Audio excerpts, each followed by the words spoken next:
Imagine for a second that you are born completely blind to a specific spectrum of light. Okay. Like, let us say, just for the sake of the scenario, you cannot see ultraviolet light. Right. Which, I mean, actually none of us can. Yeah, true. Now, suppose someone comes along and tries to explain the visual sensation of seeing a flower in ultraviolet. That sounds frustrating. It really is. I mean, they could bring out mathematical equations detailing the wavelengths. Yeah. They could, map out the physics of light reflection. They could even dissect the eye of a bee to show you the biological hardware. Because bees can actually see those patterns. Right. But at the end of the day, all that human language completely fails. You just cannot picture it. Yeah, the reality that color remains totally locked away from your sensory experience. Precisely. You remain in the dark. And it's not because the light does not exist. Yeah. It's just because you lack the specific biological hardware to receive it. That makes a lot of sense. Welcome to Reformed Thinking. We are really thrilled you're joining us for this custom deep dive today. We have a great topic lined up. We really do. Today, our mission is looking at a theological equivalent to that exact problem of sensory limitation. We are opening up the rigorous, highly rewarding work of the English Puritan theologian John Owen. Specifically, we are looking at the glory of Christ, chapter 2. Yes. Our goal for you today is to figure out how Christ represents God to the church, and why understanding this specific dynamic alters everything about the Christian faith. It really changes everything. It does. Owen lays down a massive central thesis right out of the gate.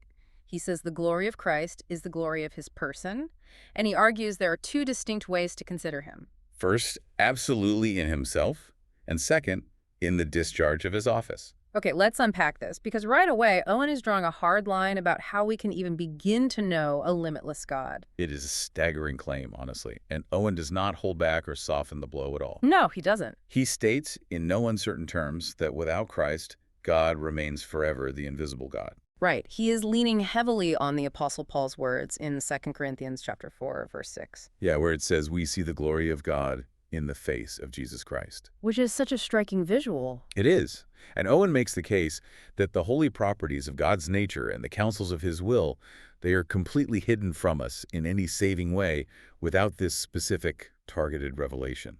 So we can't just figure it out on our own. No, not at all. I mean, we might have obscure, imperfect notions of a higher being through other means. We can look at a mountain range or a galaxy and deduce a creator. Like intelligent design. Sure. But the illuminating knowledge that actually sanctifies the human heart, the knowledge that bridges the gap between creator and creature, that is exclusively found in the face or the person of Jesus Christ. Wow. Without him, the divine excellencies remain completely out of reach for finite human minds. You cannot reason your way up to them, and you definitely cannot feel your way up to them. That makes me think of a very practical, physical reality, building on the idea of our physical limitations that we talked about earlier. Well, let's hear it. So if you go outside on a clear summer day and try to look directly at the sun, what happens? You are instantly blinded. Exactly. The sheer brilliance and intensity of that nuclear fusion are far too much for the fragile human eye to handle. You cannot make out any details of the sun's surface. You just get this overwhelming, blinding light. Yeah, and it physically damages your vision. You are trying to take in a source of energy that your hardware is not built to receive directly. Right, it's just too much. But if you take a specialized solar filter, like, the heavy-duty ones used during a total solar eclipse. The really dark glasses? Yeah, those. If you look through that specific manufactured lens, suddenly everything changes. You can actually look right at the burning star. Right. You can see its actual features, the sharp edges, maybe even the solar flares leaping off the surface. You are seeing the true objective reality of the sun, but it is being mediated through a lens that steps down the intensity. Making it comprehensible and safe for you to behold. Precisely. And Christ, in Owen's framework, operates like that specialized lens for our finite minds. He is the only way our limited human capacity can look upon the infinite, invisible God without being entirely overwhelmed by darkness and incomprehension. We really need a mediator to step down the infinite into the finite. We do. What's fascinating here is the careful theological distinction Owen draws to explain how this mediation actually works. Oh, right, the two images. Yeah. He does not just say Jesus shows us God, I'll leave it there. He distinguishes between Christ as the essential image of God and Christ as the representative image. We definitely need to define those terms because they carry a lot of weight in this discussion. They really do. Okay. So, in his divine person, absolutely considered prior to the incarnation, the Son is the essential image of the Father. Meaning what, exactly? Means he shares the exact same divine essence. He possesses all the same infinite qualities. As John's Gospel points out, he is in the Father, and the Father is in him. They are of the same substance. Okay, got it. But possessing that essence does not automatically make God comprehensible to a human being. So, in his incarnation, when the eternal Word takes on human flesh, he becomes the representative image of God to the church. He steps into a mediatorial office. Yes, exactly. I want to pause and clarify that term mediatorial office for a listener who might not be sitting in a seminary classroom right now. That is a good idea. When we use the word office here, we are not talking about a room with a desk and a swivel chair. Right. We are talking about an official role, like a commissioned position. Think of an ambassador or a specialized legal proxy. Oh, that's a great way to put it. Thanks. If two nations are completely estranged, speaking different languages, with entirely different cultures and no diplomatic ties, you need a mediator. You need someone who is uniquely qualified to stand between the two parties. Yeah, someone who understands both sides perfectly and who has the official authority to represent the sovereign of one nation to the citizens of the other. Jesus taking on flesh is him accepting that specific commission. He is acting as the authorized ambassador. Right, translating the incomprehensible nature of God into a human life that we can actually look at, listen to, and touch. That is a highly accurate way to frame it. He takes the invisible, essential glory of the divine nature and translates it. He represents it to angels and to man. He becomes the bridge. He does. And Owen insists that without this incarnation and this specific representation, a perpetual comparative darkness would have blanketed the entire creation, especially here on Earth. It would just be void. Yeah, the infinite gap between the creator and the creature would remain an uncrossable void. Humanity would be left guessing, projecting our own ideas up into the sky. But we would never actually know the reality of who God is. And we really need to establish the gravity of this for the listener's daily faith. It's massive. It is. Owen calls this dynamic the very rock whereon the church is built. This is not some secondary theological issue. It's not just an obscure debate for academics to argue about in dusty libraries. No, this is the ground of all hopes for salvation, life, and immortality. All of it resolves into this single, highly focused point: the representation of the nature and will of God in the person and office of Christ. The whole thing hinges on it. Yeah, if this representation fails us, if Jesus is not an accurate and perfect reflection of the Father, then our religion fails, and we are completely lost. There's no backup plan. There is no alternative route to the divine. But on the flip side, if this rock stands firm, if Christ truly is the perfect representative image, then the church is totally safe here in this life and shall be triumphant hereafter. That is the dividing line. Your entire spiritual reality hinges on the reliability of this one mediator. And Owen pushes that line even further, making it a matter of basic definition. Well, he states that those who cannot behold this specific glory, namely seeing Christ as the divine ordinance appointed to represent God to us, they simply do not know him at all. Wow, that is a hard statement. It is. If someone attempts to worship God without this understanding, Owen argues they are not worshiping the true God. They are worshiping an idol, an image of their own devising.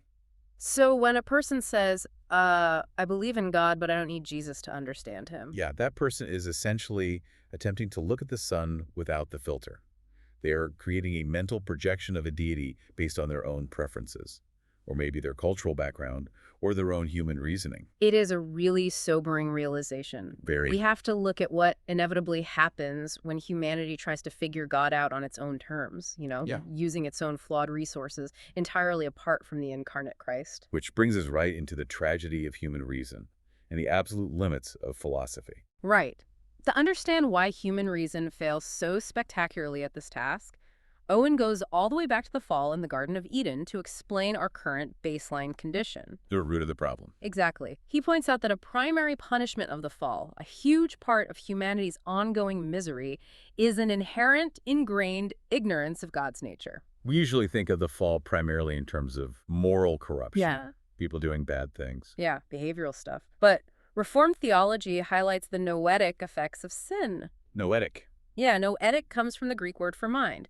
It means our actual cognitive faculties, our ability to reason and perceive spiritual truth, were broken in the fall. So we are fundamentally flawed in how we process information about God. Exactly. Because of this, humanity naturally does not know God and has not seen him. We are born spiritually blind. That inherited ignorance really sets the stage for the massive failure of the ancient philosophers. Owen goes after them pretty hard. He does. He looks directly at the greatest thinkers of the classical world.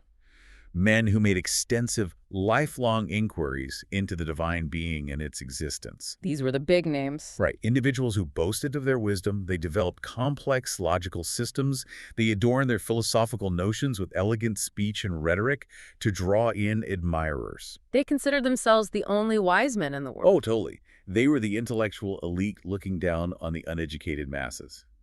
Yet Owen points to the Apostle Paul's assessment in the letters to the Romans and the Corinthians. And what does Paul conclude? He concludes that the world by its wisdom knew not God. In fact, Paul calls the authors of these elegant notions without God in the world. Which is a huge indictment. It is. They were essentially atheists in the truest spiritual sense because their sophisticated knowledge lacked saving truth. They had massive intellects, but zero spiritual sight. Owen gives a very specific historical reference here that we should dissect a bit. He brings up Cicero. Famous Roman statesman. Yeah, the orator, the philosopher. Specifically, he points to Cicero's book, De Natura Deorum. Which translates to On the Nature of the Gods. Right. Cicero wrote this massive dialogue right around 44 BC, which was a time of immense political turmoil in Rome. Caesar was assassinated right around then. Exactly. And Cicero was examining all the different Greek and Roman ideas about the divine. He was breaking down the arguments of the Epicureans and the Stoics. Analyzing all their positions. Yeah, and despite Cicero's undeniable genius, despite his ability to see the logical ridiculousness of the old pagan myths with their petty warring gods, he and his peers could not arrive at the truth. They could not escape idolatrous principles. No. They were entirely locked out of true knowledge because they lacked infallible divine revelation. They had all the brainpower in the world, but they were missing the data set that only God can provide. Owen notes they had no certain guide, no infallible rule or light to evaluate their own conclusions. Just bouncing ideas off each other. Exactly. All they possessed were their own reasonings and imaginations, bouncing off each other in an echo chamber of human intellect. The great disputers. Yeah, they became the great disputers of the world, writing volumes of philosophy. But in their endless disputing, their foolish hearts were darkened further. They were left, as the book of Acts vividly describes, trying to feel after God. That's a great image. Imagine a group of highly intelligent people locked in a pitch-black room. They are walking around, waving their arms, hoping their hands brush against something real. Stumbling over chairs. Right. They might map out the dimensions of the room. They might even identify a piece of furniture by touch. But they cannot tell you what color the walls are. And they certainly cannot find the door out. That is such a stark picture. That is human reason trying to locate the divine nature without the light of Christ. Hold on, I'm stuck on something here. I really want to challenge this assessment because it sounds incredibly dismissive. Okay, what are you thinking? If the Greeks and the Romans were just stumbling around in the dark, how did they build the foundations of Western civilization? That is a fair question. I mean, we still study Aristotle's logic today. We use Euclidean geometry. We marvel at their architecture, their aqueducts, their political systems. They had a tremendous amount of natural light and reason. They absolutely did. So to say they were completely ignorant feels like a massive overstatement. Why does Owen dismiss their philosophical inquiries into the divine so thoroughly when they were clearly brilliant in almost every other field? It is a vital distinction to make, and I'm glad you brought it up. Owen is not denying their horizontal brilliance. Horizontal meaning earthly things. Exactly. Human intellect is more than capable of building aqueducts, organizing empires, diagnosing diseases, and plotting mathematical theorems. That is the realm of natural reason operating on natural things. Okay, that makes sense. But human reason alone, entirely devoid of divine revelation, cannot pierce the veil of the divine nature. It is a categorical limit. So it's a different category of knowledge entirely. Precisely. Reason can look at a sunset or the intricate design of a human eye and deduce that a creator must exist. It can get you to a generic, unapproachable deity. But reason cannot reveal that creator's disposition toward sinners. Ah. It cannot tell you if that God is merciful, or if he demands sacrifice, or how he plans to deal with human rebellion. Ah. Owen uses an absolutely brilliant analogy here, comparing those who rely solely on human reason and reject supernatural revelation to bats and owls. The nocturnal creatures. Precisely. Because bats and owls cannot handle the brilliant, piercing light of the midday sun, they retreat to the twilight. They hide from the light. Yeah, their eyes are not built for daylight. They're built for the shadows. They prefer the dawnings of light mixed with darkness. They operate best when things are murky and undefined. So how does that apply to human reason? When modern individuals forego supernatural revelation, when they say, I don't need a Bible, I don't need Jesus, I will just follow a religion dictated by my own reason and the light of nature. Which you hear all the time. Constantly.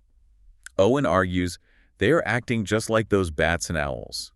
They are retreating from the blinding clarity of Christ into the murky twilight of their own subjective thoughts. Where they feel more comfortable and in control. Exactly. They want just enough light to feel spiritual, but not enough light to expose their own corruption. That imagery of bats and owls retreating into the twilight is incredibly vivid, and it maps perfectly onto how so many people operate today. Oh, without a doubt. You hear it constantly. People say, I'm spiritual, but not religious. The classic line. Right. What that usually translates to is a desire for a twilight spirituality, a vague sense of the divine that demands nothing, corrects nothing, and offends nothing. It is very safe. Very safe. It perfectly sets up the contrast Owen draws next between the reign of shadows and the arrival of the Son of Righteousness. Owen takes this concept of human ignorance and scales it up to a terrifying level. He really escalates it. He does. This ignorance is not just a neutral lack of data. It is not just an unfortunate gap in our collective knowledge. He argues that Satan actually erected his entire kingdom and throne on this specific foundation of human ignorance regarding God's true nature. It shifts the entire paradigm of how we view spiritual warfare. It really does. Satan succeeded in his design to the point where the Apostle Paul literally calls him the god of this world. How did he get that title? He exalted himself by virtue of this specific darkness. By keeping people blind. Yes. By keeping humanity blind to the true nature of God, Satan positioned himself as the object of religious worship. People have an innate driving need to worship something. They are hardwired for it. We are. So if you blind them to the true God, they will worship whatever they can find in the dark. Owen cites several scriptures, including passages from 1 Corinthians, showing that the sacrifices the Gentiles made, the massive temples, the rituals, the offerings. All of that religious effort. All of it. They were actually offered to devils, not to God. This territory of darkness, this average ignorance of the divine nature, is the very soil where Satan maintains his dominion over the minds of the children of disobedience. Even right now. Even to this day, across many nations and cultures, he does not need to make people atheists. He just needs to keep them ignorant of Christ. And Owen does not just speak in theological abstracts here. He points to brutal, verifiable historical realities as evidence of what this darkness produces when it is left unchecked. The fruits of the darkness. Yeah. He lists the flood of abominations in the Old World that led to the deluge in Genesis. He points to the grievous, unnatural sins of Sodom and Gomorrah. He even gets uncomfortably close to home for his initial raiders. Talking about Britain. Yeah. He points out that the forefathers of his own nation, the pagan Gentiles of ancient Britain and Europe, were given up to an utterly brutish service of the devil. Human sacrifice, things like that. Exactly. Think of the druidic human sacrifices, the relentless tribal warfare, the terror of the unseen world, all the rage, the blood, the confusion, the cruelties, and the oppressions that flood human history. It's a dark picture. It is, and they arise directly from this corrupt fountain of ignorance concerning who God actually is. When you do not know the true God, human life loses its sacred value. If we connect this to the bigger picture, we see how this darkness operated even in the Old Testament era, even among God's chosen people. Now that is interesting. This is where it gets incredibly nuanced. Israel had the revelation of God's word. They had the institution of his worship. The psalmist declares that God showed his statutes to Israel and had not dealt so with any other nation. They had the prophets, they had the law. Yet, even with all of that specific advantage, Owen points out that God still dwelt in thick darkness. Like physically. Yes, if you look at the book of Exodus when God descends on Mount Sinai, or 1 Kings when the temple is dedicated, the physical manifestations of God's presence are always enveloped in dark clouds, thick smoke, and terrifying fire. So they couldn't clearly see him. Right. The people had a genuine apprehension of him. They knew he was there, and they knew he was holy. But they could not have clear, unveiled views of his face. The physical barrier of the thick smoke represented a spiritual reality. But why would God do that? If the entire goal of revelation is to make himself known, why use thick darkness for Israel? Why not just reveal himself clearly from the start? It does seem strange at first glance. Yeah, it seems counterintuitive to the idea of a God who wants to be in relationship with his creation. It comes down to divine pedagogy, how God chooses to teach and prepare a people. Owen explains that God represented himself in darkness to instruct them regarding their imperfect state. They weren't ready. Exactly. The time had not yet come for the full unveiling. The old covenant system, with its animal sacrifices, its complex purity laws, the physical veil in the tabernacle separating the Holy of. All the heavy regulations. Yet all of these were types and shadows. They were designed for a people who could not yet comprehend the full blazing glory that would afterward be revealed in the incarnation. Like trying to teach calculus to a baby. Exactly. You do not teach advanced calculus to a toddler. You start with basic numbers. It was a twilight period for the church. The day had not dawned. The shadows had not fled away. So they had twilight. They had twilight, which was a massive blessing, while the rest of the world sat in gross, impenetrable midnight darkness. But it was still twilight. It was still a religion heavily mediated by physical barriers and fear. Then comes the dawn. Owen contrasts that thick darkness of the Old Testament and the terrifying, gross darkness of the pagan world with the arrival of what the prophet Malachi calls the Son of Righteousness. The sunrise. Yeah. When the Son of God appeared in the flesh, stepping into the discharge of his office as the mediator, all those old, heavy shadows fled away. The veil in the temple is literally torn in two. The barrier is gone. God himself, in his being and the glorious properties of his nature, was illustriously manifested in human life. Now, as the Apostle John writes with such clarity, he is light, and in him there is no darkness at all. The twilight of the old covenant is over. Yes. The midnight of pagan ignorance is shattered, the sun is up, the specialized filter has been provided. And having firmly established that Christ brings this brilliant, dispelling light, we need to transition into looking at what we actually see through the lens. What are the details we can actually perceive? Right. What specific attributes of God does that light actually reveal to us? Owen focuses heavily on two massive attributes that completely redefine our understanding of the divine: God's infinite wisdom and God's divine love. Let us tackle infinite wisdom first. Owen describes wisdom as the property that directs all the external works of God. Basically, everything God does outside of himself. Right. Every action in the universe is guided by this infinite wisdom. Now, Owen concedes that the works of creation and providence do declare divine wisdom. Looking at the stars, the oceans. Yeah, looking at the sheer scale of the cosmos, the delicate balance of the solar system, or the microscopic, intricate design of a single human cell is sufficient to detect the folly of atheism. It proves a designer. It condemns idolatry. It proves there is a master architect.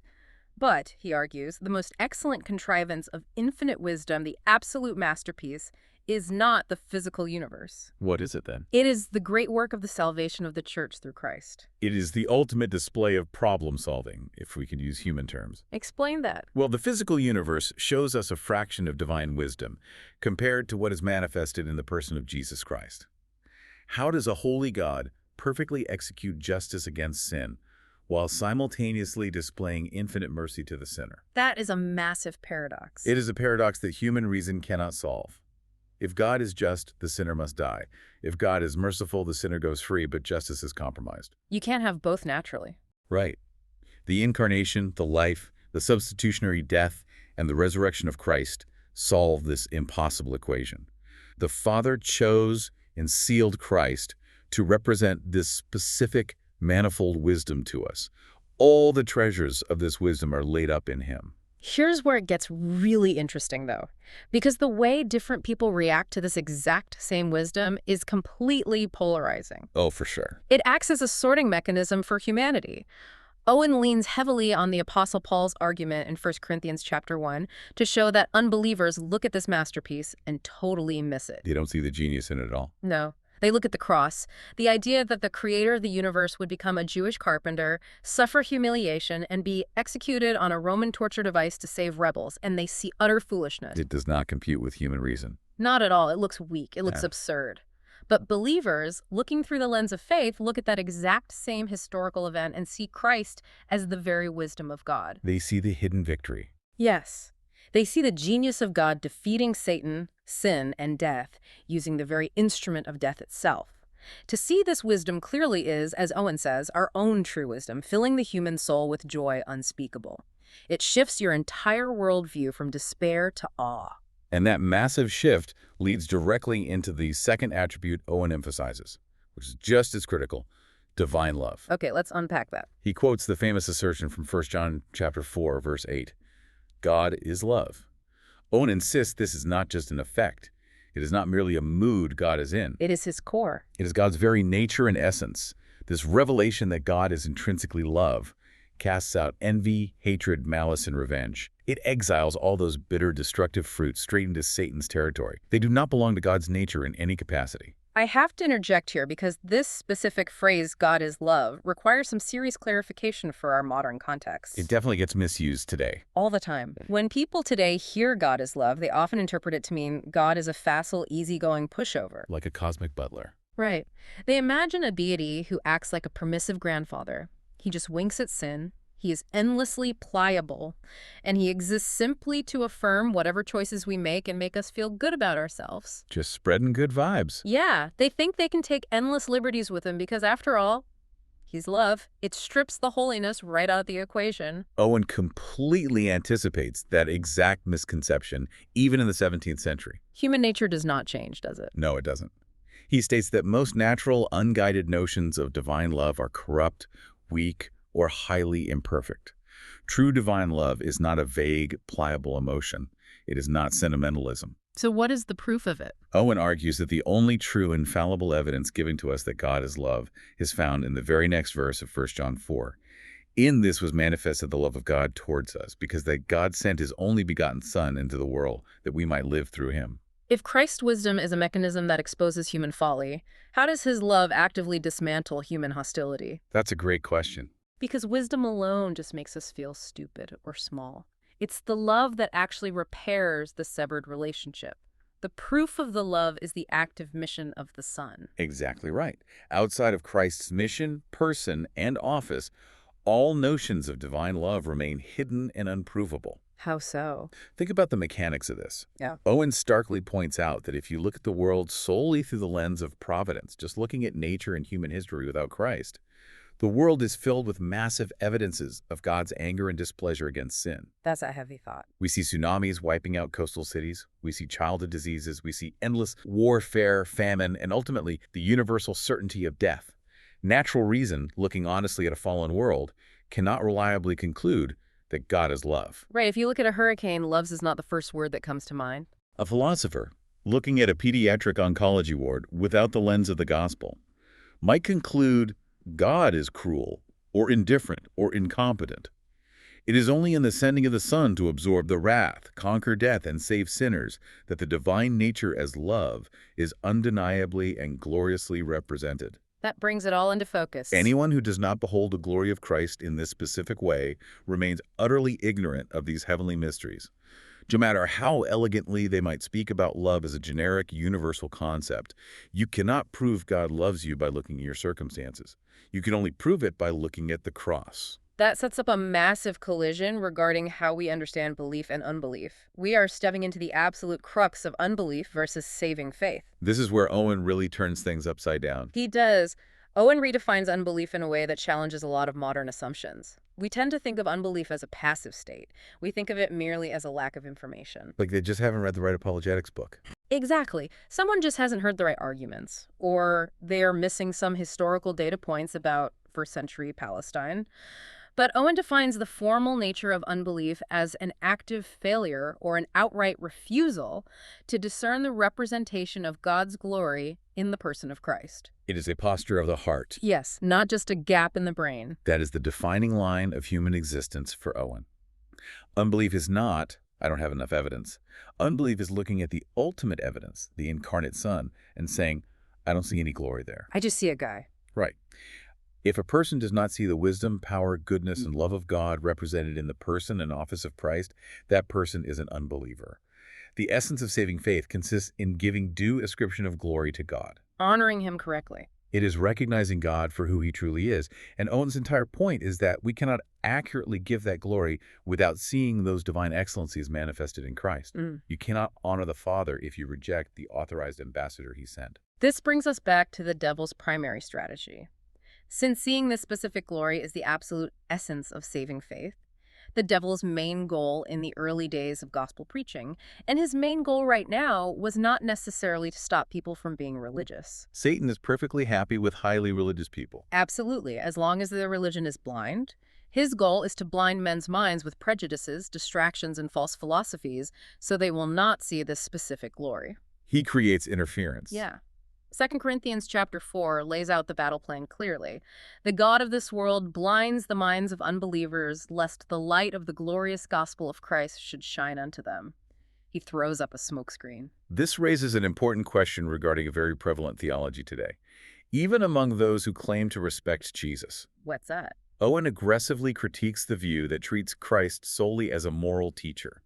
There are millions of people who admit Jesus was a historical figure who came from God to reveal God's will. Sure, you hear that everywhere. They say, he taught us how to behave, gave us the Sermon on the Mount, and showed us how to love our neighbors. But they entirely reject his divine person representing the holy properties of God. They strip away the supernatural. They reject the incarnation, the substitutionary atonement, the resurrection. They just want the moral teachings. Owen bluntly aligns this teacher-only view with Mohammedanism, pointing out that Islam also venerates Jesus as a great prophet and teacher, but vehemently denies he is the essential image of God. That is a harsh critique for modern ears to hear, but if you follow his logic, it tracks perfectly. If you strip away the manifestation of the holy properties of the divine nature in the constitution of his person, what are you actually left with? Not much that can help you. Right. You turn the entire gospel into a useless, frustrating fable. Why? Because a moral teacher just gives you an impossible standard you cannot reach. The rules without the rescue. Yeah, the Sermon on the Mount without the cross is just a crushing weight of condemnation. If Jesus is just a teacher, he is not the essential image of the Father, and therefore, he cannot be the representative image that saves our souls from the darkness. You can't mediate. His death has no infinite value to pay for infinite sin. It is an anti-evangelical, anti-Christian position that completely ruins the groundwork of the religion, no matter how respectfully they talk about Jesus the man. Which means, for the believer, seeing this glory, actually beholding the divine nature in the incarnate Christ, is not just an academic exercise for theologians. It's life or death. It is the absolute core of their existence. It is the mechanism of their salvation. And if seeing this glory is the essence of faith, we have to transition into the practical application. How we actually do this. How does a believer actually go about doing this in their daily life? Right. How do we practice beholding? Because it is one thing to agree with this conceptually. It is another thing to live it out on a Tuesday afternoon. Owen calls this practice the highest privilege we have in this life. It is crucial to understand his framing here. It's not a chore. Exactly. The gospel is not a heavy yoke or a crushing burden like the Old Testament law was. The duties of the gospel are privileges. Beholding Christ's glory by faith is actually the first fruits of heaven. I love that phrase. Me too. It is the initiation into eternal blessedness right here and now. You are getting a foretaste of what you will be doing for eternity. But we frequently get this wrong in our modern application. We substitute external action for internal beholding. We prioritize doing over seeing. Yes, I see this constantly in modern Christian culture. People talk endlessly about imitating Christ's example. The WWJD bracelet era. Right. We had the whole "what would Jesus do" movement in the 90s. The focus is entirely on looking at the actions of Jesus in the Gospels. He fed the poor, he stood up to hypocrites, he healed the sick. And we try to replicate those external behaviors in our own lives through sheer human willpower. We try to copy his homework without understanding the math. Owen addresses that exact tendency. He says that bare imitation of Christ's actions does absolutely nothing without the intuition of his glory. Just copying behaviors doesn't fix the heart. You cannot become like him simply by trying to copy his external deeds through moral exertion. It fails every time because the internal engine is broken. It is the actual act of beholding his glory by faith that is accompanied by a divine capacity to change the human soul into his image. 2 Corinthians 3.18. Exactly. Paul says that as we behold the glory of the Lord, we are being changed into the same image. Conformity to Christ is a byproduct of contemplating Christ. The mechanism of spiritual change is not trying harder, it is looking closer. But we fail at this constantly, and Owen diagnosing why we fail is incredibly helpful. He does not just say, do better. He identifies the psychological and spiritual barrier of We just slothfulness. get lazy. We become weary. Our minds find thoughts of Christ's glory to be too high or too hard. We struggle to maintain our focus on these heavenly mysteries because we are carnal, and our thoughts are accustomed to being entertained by lesser, immediate things. We want the quick fix, the easy thought. He draws a striking, almost uncomfortable contrast here to prove his point about human nature. Hmm? He points out how easily and effortlessly human minds fixate on the objects of their lusts. And by lusts, he means any strong desire. Any strong, illicit desire, whether that is sexual immorality, greed, revenge, or ambition. Men will continually ruminate on their desires, spinning 1,000 contrivances in their heads, planning, fantasizing, until their minds are completely framed and shaped for destruction. They never get tired of thinking about sin. They do not get weary of contemplating their sin. They could do it for hours. Owen argues we must learn a lesson from that vicious habit. If fixing our minds intensely on illicit desires literally rewires our brains and shapes us for death, how much more should we diligently, intentionally fix our minds on the glory of Christ, which shapes us for eternal life? Let's drag this right into the 21st century. When Owen talks about the barrier of slothfulness and how our minds gravitate toward lesser things, he is describing the modern attention economy perfectly. Well, spot on. We struggle to read a single chapter of a book without checking our phones. We doom scroll social media for hours, feeding our minds a constant stream of outrage, comparison, and trivial entertainment. That is the exact mental framing for destruction Owen is warning about. We are not too tired to focus. We are perfectly capable of hyper-focusing on a screen. We are just slothful when it comes to the mental exertion required to meditate on spiritual realities. We choose the dopamine hit over the divine glory. So he provides the remedy. We need concrete directives to break out of this spiritual sloth. Give us the action plan. First, fervent prayer. We must pray like Moses in Exodus 33, crying out, I beseech thee, show me thy glory. We have to recognize we need divine assistance just to see clearly. We cannot conjure this vision up on our own. And the second step, Second, intentional meditation. We have to purposefully fill our minds with spiritual thoughts. We have to carve out the time and guard our attention. And third, waking up from our lazy habits. Slothful souls never obtain a view of this glory. we have to treat it seriously. We have to apply the same diligence, the same intense focus to this sacred mystery that a person applies to mastering a complex secular art or trade or building a business. We must intentionally exercise our senses to discern these invisible realities. Owen points out that angels themselves desire to look into these things.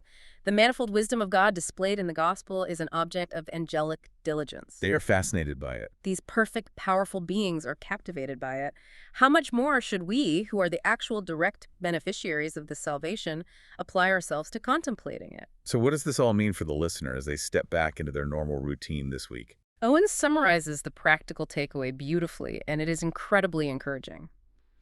He promises that if we abound in this duty of beholding, if we actually put in the effort to fix our minds on Christ, our daily walk before God will become sweet and pleasant to us. It changes the whole tone of the Christian life. The Christian life stops being a grueling moral marathon and becomes a relationship of awe. Our spiritual light and strength will daily increase. We will naturally reflect more of Christ's character in our own behavior, not through forced imitation, but through organic transformation. And remarkably, this practice makes even death itself welcome to us. How so? Because death ceases to be the terrifying plunge into the unknown. It becomes simply the transition from beholding his glory by faith in a glass darkly to beholding it by sight face to face.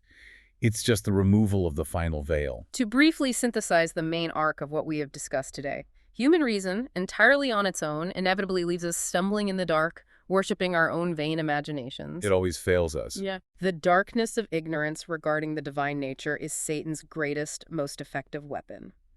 But Christ, as the Son of Righteousness, acts as the sole, brilliant representative of the invisible God.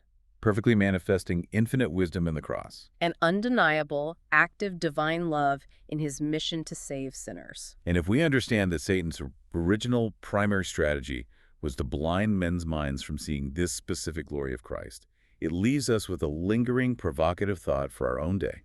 I love this part. Consider our modern world. We live in an era of endless screens, constant notifications, and relentless media consumption. We are arguably the most distracted, overstimulated generation in human history. Without a doubt. What if our modern struggle with distraction is not just a biological quirk? What if it's not just a productivity issue that needs a better time management app? What if it's something more sinister? Exactly. What if it is the exact same blinding strategy Satan used in the early church, just equipped with vastly different, highly addictive tools? If the God of this world wants to keep you from beholding the glory of Christ, what better way than to ensure you never have a silent, undistracted moment to look up? Just keep them scrolling. How does your daily media diet compete with your ability to truly behold the face of Jesus Christ? That is something heavy to chew on as you go about your week. Thank you so much for joining us for this custom deep dive into John Owen's The Glory of Christ.